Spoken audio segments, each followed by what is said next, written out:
আজিকের ঐশবাণী mark লিখিত মঙ্গল সমাচার ৩ অধ্যায় ১৩ থেকে ২০ পদ।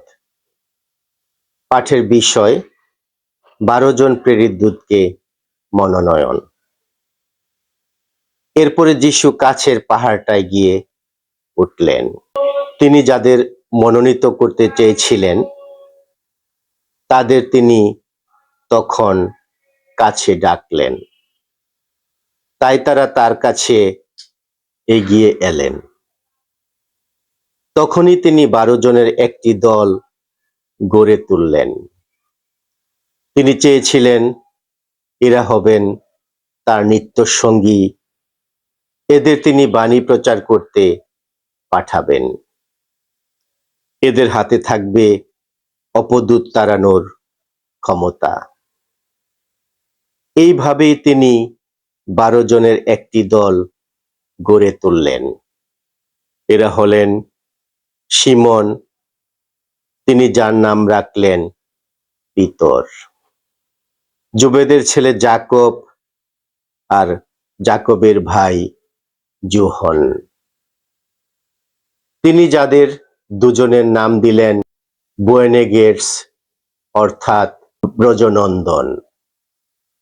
তাছাড়া আন্দ্রিয়, ফিলিপ, বার্থলোমেয়, মথি, টমাস, আলফের ছেলে যাকব, থাদেয়, উগ্রধর্মা শিমন, আর সেই জুদা ইস্কারিয়ত যিনি পরে তাকে শত্রুর হাতে তুলে দিয়েছিলেন।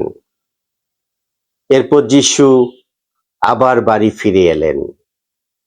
সেখানে আবার এমন ভিড় জমে গেল যে তার পক্ষেও তার শিষ্যদের পক্ষে খাওয়া দাওয়া করা অসম্ভব হয়ে উঠল। এই খবর পেয়ে তার আত্মীয় স্বজনেরা তাকে ধরে আনতে গেলেন। তারা বলেছিলেন ওর এখন আর মাথার ঠিক নেই। ইহাই প্রভুর মঙ্গলময় বাণী। প্রভুর বাণীর জয় হোক।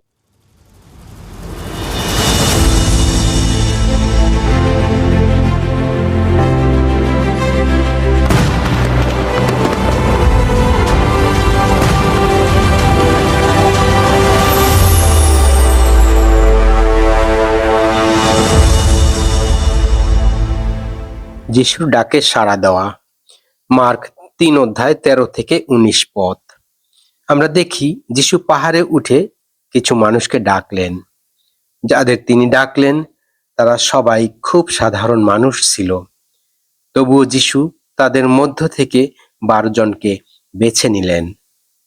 এতে আমরা বুঝি যিশু যোগ্যতা দেখেন না, তিনি হৃদয়ের ইচ্ছা দেখেন। যিশু প্রথমে তাদের ডাকলেন তার সঙ্গে থাকার জন্য, কারণ যিশুর কাজ করার আগে যিশুর সঙ্গে থাকা খুবই প্রয়োজন। তার সঙ্গে সময় কাটালে আমাদের মন বদলায়, জীবনও বদলায়। এরপর তিনি তাদের পাঠালেন সুসংবাদ প্রচার করতে। যারা যিশুর ভালোবাসা পেয়েছে তারাই সেই ভালোবাসার কথা অন্যদের জানায়। সবশেষে যিশু তাদের ক্ষমতা দিলেন ভয় ও অশুভ শক্তির বিরুদ্ধে দাঁড়ানোর জন্য। অর্থাৎ যিশু যখন ডাকেন তখন তিনি শক্তিও দেন। এই অংশ আমাদের শেখায় যিশু আজও আমাদের ডাকছেন, বড় বা ছোট সবাইকে। প্রশ্ন হলো, আমরা কি তাঁর ডাকে সাড়া দেব? যদি দিই, তবে আমাদের জীবনও আশীর্বাদের মাধ্যমে বড় হয়ে উঠবে। আমরা যেন বলি, প্রভু, আমি এখানে আছি। প্রভু আমাদের সকলকে আশীষ দান করুন। আমেন।